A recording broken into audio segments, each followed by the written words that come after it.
நமக்கு உதவி தேவைப்படும் போது கடவுளே வந்து காப்பாத்து அப்படின்னு சொல்லி கேட்போம். கடவுள் நேரடியா வராம மனிதர்கள் ரூபத்துல வந்து நமக்கு உதவி செய்வாங்கல்ல, அந்த மாதிரி இங்க 100 பார்வையற்றவர்களுக்கு உதவி செஞ்ச தன்னார்வலர்களை மக்கள் மனிதர்களா இல்லாம கடவுளா தான் பாக்குறாங்க.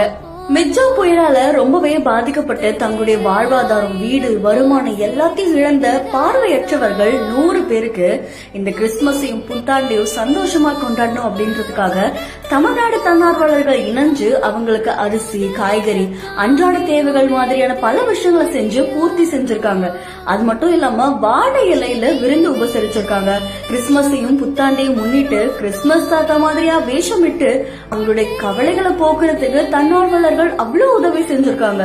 தமிழ்நாட்டுடைய தன்னார்வலர்கள் இந்த மிக்ஜாம் புயலுடைய முதல் நாள்ல இருந்தே களத்துல இறங்கி சேவையை ஆரம்பிச்சு தென் தமிழக மலையில பாதிக்கப்பட்டவங்களையும் மீட்டெடுத்துட்டு வராங்க.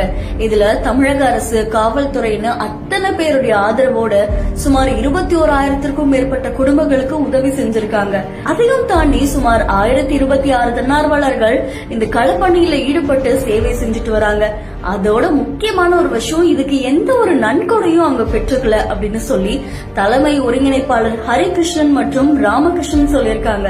சோ உதவி பெற்ற திரு மகேந்திரன் பார்வையற்றவரா இருந்து அவருடைய வீட்டுல பல பிரச்சனைகள் இருக்கிற இந்த நேரத்துல எங்களுடைய மனசுல வச்சிட்டு இருந்த எல்லா கஷ்டத்தையும் தொடக்கிறதுக்கு தமிழ்நாடு தன்னார்வலர்கள் இவ்வளவு உதவி செஞ்சிருக்காங்க அப்படின்னு நினைக்கும் போது ரொம்பவே சந்தோஷமா இருக்கு அப்படின்னு மனமாற வாழ்த்திருக்காரு. அதோட தன்னார்வலரான விமல், புதுக்கோட்டையில வசிக்கிற நாங்க தண்ணியில பாதிக்கப்பட்டோம், 7 மாச கை குழந்தையோட கஷ்டப்பட்டு இருக்கும் போது எங்களை மீட்கும் பணியில ஈடுபட்டவங்களுக்கூட நாங்களும் இணைஞ்சு தன்னார்வத்தோடு செய்யறது ரொம்பவே சந்தோஷமா இருக்கு அப்படின்னு சொல்லிருக்காங்க. இந்த விஷயம் பாக்குறவங்களை கண் கலங்க செய்திருக்கு.